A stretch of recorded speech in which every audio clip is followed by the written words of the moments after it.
غازہ وار کے شروع سے ہی نیتن یاہو شدید تنقید کی زد میں ہے۔ نیتن یاہو کے خلاف لوگوں میں بین الاقوامی اور ملکی سطح پر شدید غصہ ہے۔ نیتن یاہو بین الاقوامی سطح پر تو تنہا ہیں ہی، لیکن اب انہیں ملکی سطح پر بھی تنہائی کا سامنا ہے۔ 8 مہینوں سے جاری غازہ وار کو لے کے مسلمانوں اور پوری دنیا کے لوگوں میں نیتن یاہو کو لے کے غصے کی ایک لہر ہے، کیونکہ نیتن یاہو کی ٹیررسٹ پالیسیز کی وجہ سے ہی غازہ کھنڈر بن چکا ہے۔ بین الاقوامی سطح پر لوگوں کی ناراضگی کے بعد اب اسرائیل کے شہری ہی نیتن یاہو سے ناراض ہیں اور مستعفی ہونے کا مطالبہ کر رہے ہیں۔ اب الٹرا آرتھوڈاکس جیوز کمیونٹی بھی نیتن یاہو کی گورنمنٹ کے خلاف ہو چکی ہے، جس کی وجہ 25 جون کا اسرائیلی سپریم کورٹ کا فیصلہ ہے۔ 25 جون کو اسرائیلی سپریم کورٹ نے ایک تاریخی فیصلہ سنایا۔ فیصلے میں الٹرا آرتھوڈاکس جیوز کو بھی فوجی خدمات دینے کا حکم دیا گیا۔ ان الٹرا آرتھوڈاکس جیوز کو بھی فوج میں بھرتی کرنے کا حکم دیا گیا۔ لیکن یہ الٹرا آرتھوڈاکس جیوز ہیں کون؟ تو یہ الٹرا آرتھوڈاکس جیوز ایک کمیونٹی ہے جو اپنا زیادہ تر وقت عبادت کو دیتی ہے، اور ان کا ماننا ہے کہ اسرائیل یعنی یہودی ریاست اسی وجہ سے قائم ہے کہ وہ عبادت کرتے ہیں اور اپنا زیادہ تر وقت خدا کو دیتے ہیں، اور اسی وجہ سے انہیں فوجی خدمات دینے سے استثناء حاصل تھا۔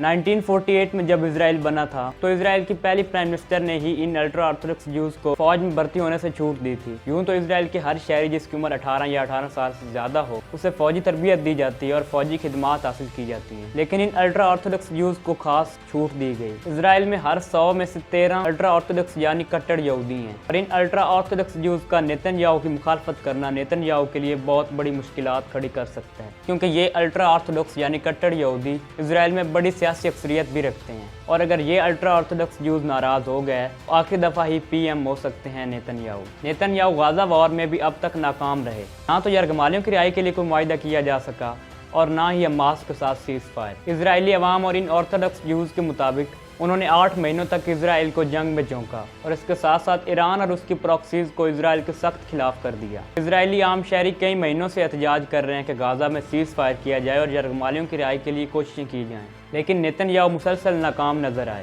اور ابھی تک تو نیتن یاہو نے حماس کو بھی کمپلیٹلی ختم نہیں کیا۔ نیتن یاہو کی ٹیررسٹ پالیسیز کی وجہ سے ہی دنیا نیتن یاہو کی مخالفت کر رہی ہے۔ فوجی قلت کی وجہ سے الٹرا آرتھوڈاکس جیوز کو فوج میں بھرتی کرنا نیتن یاہو کی اور مشکلات بڑھا سکتا ہے، اور اسرائیلی عوام اور دنیا پہلے ہی نیتن یاہو کے خلاف ہے۔